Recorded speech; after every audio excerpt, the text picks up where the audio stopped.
Olá, tudo bem? Prazer estar aqui com você. Meu nome é Raul Candeloro, sou editor da revista Venda Mais, diretor do Instituto Venda Mais e especialista em vendas, gestão e liderança de alta performance.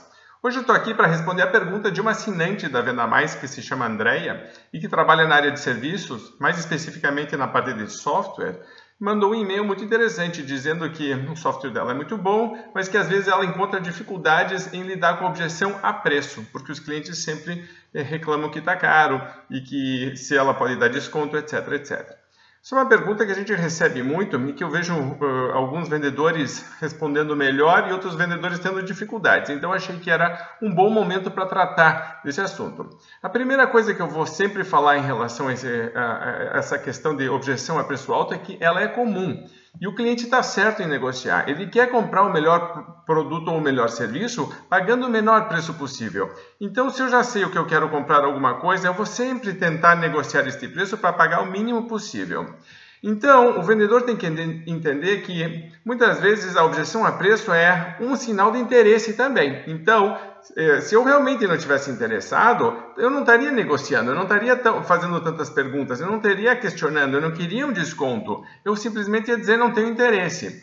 Então, muitas vezes você tem que aprender a lidar até mentalmente em termos de atitude com essa objeção. É um sinal de interesse do cliente. Você tem que ter certeza absoluta que você está ajudando. Então, imagino que você fez um levantamento de necessidades correto. Quando a gente fala de levantamento de necessidades, a gente está falando do CEPA-PIAG. Quem fez meu curso de alta performance em vendas sabe que o CEPA-PIAG é a situação do cliente. Então, por exemplo, vamos dizer que eu estou vendendo para uma pessoa jurídica. Seria quantos funcionários tem, qual que é o faturamento, quanto tempo está no mercado. Depois eu iria para expectativas do cliente, o que o cliente está querendo, o que ele espera, qual que é a definição de sucesso dele, por que ele está nos procurando, por que a gente acha que ele é um cliente potencial. Né? Depois eu vou para o P do CEPA-PIAG, o primeiro P, é de problemas. Quais problemas o cliente está enfrentando hoje que eu posso ajudar ele a resolver? Ou quais problemas ele está querendo evitar, que eu posso ajudar com o meu produto ou serviço que ele evite? O A do CEPA-PIAG é o aprofundamento do problema. Então, se o problema acontecer, se ele chegar a acontecer, o que mais de ruim acontece? Veja que eu estou mexendo na dor do cliente aqui, eu estou cutucando bastante. O P, o segundo P do CEPA-PIAG é de preocupações. Então, quais são as preocupações que o cliente tem? E as preocupações geralmente vão ser uma das 7 perguntas que eu sempre digo que você tem que responder na cabeça do teu cliente. A primeira pergunta o que o cliente quer ver respondida eu realmente preciso deste produto ou serviço? Então você tem que montar um caso, quase como se você fosse um advogado, dizendo sim, você realmente precisa deste produto ou serviço específico, ele realmente pode ajudar você. A segunda coisa que o cliente quer ver respondido, que é uma preocupação dele, será que este produto realmente é bom? Será que esse serviço é bom? Ele entrega? Porque a promessa do vendedor é uma coisa. Como que você vai realmente provar que isso aqui é bom? Eu já vou falar sobre isso, porque isso é importante. Terceiro, eu confio no vendedor ou na vendedora que está me atendendo.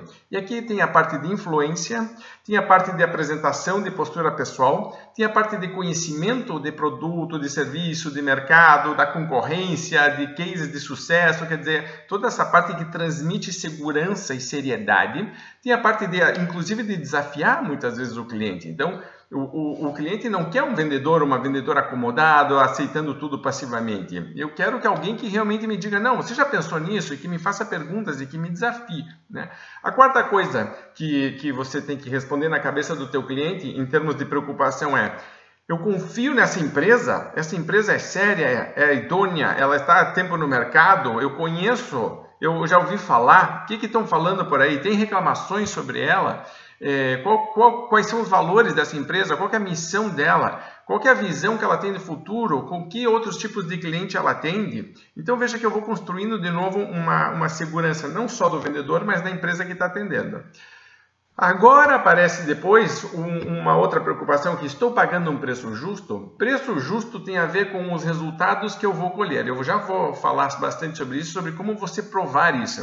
E o preço justo também está comparado com duas outras alternativas que o cliente tem. Primeiro, a de não fazer nada. O que acontece se eu não comprar? Isso é super importante entender. Se o cliente não comprar agora, qual é o custo que ele tem? Comparado com o custo que ele está pagando, isso é maior ou menor? Então você tem que, por isso que você precisa entender os problemas e aprofundar os problemas antes. Para você depois ter argumentação para poder chegar para o teu cliente e dizer, olha, mas se você não fizer nada, olha o que pode vir a acontecer. De novo, trabalhando, né, os medos que podem acontecer. E a outra questão do preço justo é, existem, às vezes, outras alternativas no mercado que o cliente também tem acesso a elas. Então, ele às vezes está te comparando com alguém. Aí você tem que entender muito bem com quem você está sendo comparado e fazer o que a gente chama de um trabalho de blindagem contra a concorrência. De você saber exatamente quais são os teus pontos fortes e fracos em relação ao concorrente. O que eu sou melhor, o que eu sou pior, para você trazer essa discussão, essa argumentação para o teu lado e reforçar sempre o que você tem de melhor. A sexta pergunta que você tem que responder na cabeça do teu cliente em relação a preocupações sinto que eu estou levando alguma vantagem? O cliente quer saber se realmente tem algum benefício. Qual que é o benefício claro para ele? O que acontece se ele negociar mais? E muitas vezes não é só o desconto, muitas vezes são outras coisas que o cliente também valoriza e que você pode agregar a ele se você se der ao tempo e tiver a competência de parar para entender, escutar exatamente o que o cliente está falando, principalmente quando tem mais de uma pessoa envolvida, porque aí você pode realmente montar todo esse cenário e dizer aquela pessoa precisa disso, aquela pessoa valoriza aquilo. Isso é muito comum também, por exemplo, quando tem um casal comprando ou quando tem mais de uma pessoa influenciando. Então você tem o comprador, você tem quem vai pagar, você tem uma pessoa que influencia, às vezes você tem um usuário final, quer dizer, todas essas pessoas ajudam a montar este cenário e cada uma dessas pessoas quer uma coisa diferente. Nem todas elas querem o preço mais baixo, de verdade algumas delas não estão nem aí com o preço, o que elas querem de verdade é que o produto, o serviço entregue o que elas esperam que entregue. Mas essa pergunta de que estou levando algum tipo de vantagem, você precisa responder na cabeça do teu cliente, lembrando sempre que não é só preço. E a sétima grande pergunta que você precisa responder na cabeça do teu cliente é, será que eu compro agora? Essa é a grande questão, eu já falei sobre isso, né? Qual é o custo da inação? Qual é o custo de não decidir? Qual é o custo de continuar enrolando com uma decisão? Você tem que fazer com que o processo de venda acelere e fazer com que o cliente sinta uma certa ansiedade, porque se você detectou corretamente o problema, aprofundou o problema e o cliente está realmente preocupado com isso, vai começar a criar uma ansiedade e dizer, vamos resolver esse problema. O ser humano raramente consegue conviver bem com um problema mal resolvido na sua cabeça. Então você ajuda a criar este cenário e diz, eu posso te ajudar. Então as 7 perguntas eu realmente preciso desse produto ou serviço? Esse produto ou serviço é realmente bom e entrega o que promete? Eu confio no vendedor? Confio na empresa? Estou pagando o preço justo? Sinto que estou levando algum tipo de vantagem? Compro agora? São 7 preocupações que o cliente tem que ter respondido na sua cabeça se você quiser realmente evoluir. Então veja que a gente ainda está falando do CEPA-PIAG, isso tudo que a gente falou são as perguntas das preocupações. O I do CEPA-PIAG são os irritadores. O que irrita o cliente? O que ele não quer de jeito nenhum? Seja no problema que vai acontecer, seja no atendimento, seja na forma de lidar com você, seja na forma como o produto ou serviço vai ser entregue. Existe sempre uma lista de irritadores. E os clientes falam muito sobre isso. É uma pergunta típica nossa, por exemplo...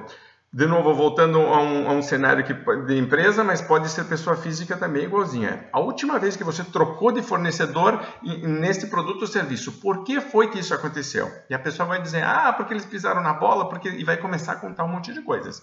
Outra pergunta típica dentro das empresas da nossa área, e veja que pode ser uma loja também, posso estar vendendo por telefone, a lógica é sempre a mesma. Dentro dos fornecedores, da minha área, dos meus concorrentes, etc., o que mais te irrita na hora de você fazer negócios ou ter que lidar com eles? O cliente sempre fala isso, o comprador sempre vai falar o que irrita isso. É muito importante você descobrir essa informação. Esse é o I, então, de irritadores do CEPA-PIAG. O A é de alternativas. Que alternativas o cliente tem? A gente já viu, uma é não fazer nada. Essa é uma alternativa, tenho que lidar com ela e tenho que acelerar o processo e fazer com que o cliente se sinta ansioso e dizer, não, tenho que tomar uma decisão. Outras alternativas são concorrentes. Outras alternativas, às vezes, são soluções paliativas ou caseiras, ou a pessoa vai dando um jeito. Então, você tem que lidar com cada uma delas, entendendo prós e contras de cada uma e fazer com que o cliente lentamente comece a dizer, espera aí, essas aqui podem até ser mais baratas, mas vão me dar problema lá na frente, ou não vai resolver o problema do jeito que eu quero resolver, ou não vai atender uma certa necessidade que é importante para mim. Você que tem que fazer essa construção junto com o cliente. Pega ele pela mão e vai levando junto. Então, entenda as alternativas, e um bom vendedor, uma boa vendedora vai ter sempre isso mapeado. Inclusive, às vezes, com o roteiro pronto para responder. Quando o cliente falar alguma coisa, já sabe o que responder. Para terminar o CEPAP-AG, eu termino com o G, que é de ganhos ou benefícios. Reforce sempre os benefícios que o cliente disse, ele mesmo ou ela mesma, que são importantes para ele ou para ela. Uma coisa que eu vejo que é uma falha grave no vendedor ou na vendedora é quando o vendedor ou a vendedora fica falando benefícios para o cliente que o vendedor ou a vendedora acha que são importantes, mas o cliente não falou em nenhum momento que era importante para ele ou para ela. Sempre que você fala um benefício para o cliente e ele não acha que é um benefício, na verdade ele vê aquilo como algo desnecessário e imediatamente torna o produto ou serviço mais caro, porque ele diz, eu não preciso disso, não é isso que eu quero, não é isso que eu estou comprando. Ele ou ela, cliente, não se sente bem atendido, não se sente compreendido. Então lembre sempre de reforçar ganhos e benefícios, as vantagens que o cliente está levando, usando as palavras dele ou dela. Quando ele ou ela fala, então se eu comprar de você, eu vou, e aí fala um certo benefício, aí você começa a ver cifrões pulando na tua frente, porque aí sim a venda está evoluindo. Aí sim você sente que entrou uma conexão com o cliente, você entendeu o que ele precisa, ele entendeu que você é o fornecedor certo, seja do que for que você esteja vendendo, ele se sente ou ela se sente compreendido ou compreendida e diz, é com você que eu quero fazer negócios. Então, respondendo a pergunta da Andréia que me mandou, dizendo, Raul, como eu lido com objeções a preço? Eu acabei de explicar exatamente o passo a passo. Você faz, basicamente, um levantamento de necessidades, entende a situação do cliente, a expectativa dele, os problemas que ele ou ela quer evitar ou resolver, o aprofundamento desse problema, ou seja, as consequências negativas se o problema vier a acontecer, preocupações que esse cliente tem, e lembre das 7 perguntas que a gente falou que você tem que responder na cabeça do cliente, irritadores do cliente, e mostre claramente que você não é um vendedor, uma empresa que vai trabalhar esses irritadores, pelo contrário, você ajuda a resolver isso. Quais são as alternativas que o cliente tem, e entenda que ele tem a alternativa de não fazer nada, tem todos os seus concorrentes, tem soluções que às vezes nem passam por grandes investimentos e que são soluções caseiras, ele ou ela mesma pode tentar fazer de um jeito meio artesanal, meio bagunçado. Muitas vezes as pessoas preferem isso porque é mais barato, e você entender que você precisa pegar o teu cliente e mostrar para ele que essas alternativas, nenhuma delas é tão boa quanto a tua. E para terminar, lembre sempre de reforçar ganhos e benefícios que o próprio cliente falou. Quando ele ou ela fala realmente o que é que ele está procurando, aí sim você tem o caminho das pedras, você tem um resultado que vai te levar a alta performance em vendas, tá bom? Espero que esse vídeo te ajude e lembre, sempre que você quiser falar com a gente ou tiver alguma pergunta, eu tento sempre responder o mais rapidamente possível, seja por escrito, seja por vídeo agora, na própria Venda Mais ou no nosso site, que é o vendamais.com.br. E você pode falar sempre com a gente pelo leitor@vendamais.com.br. Grande abraço, boas vendas e até a próxima.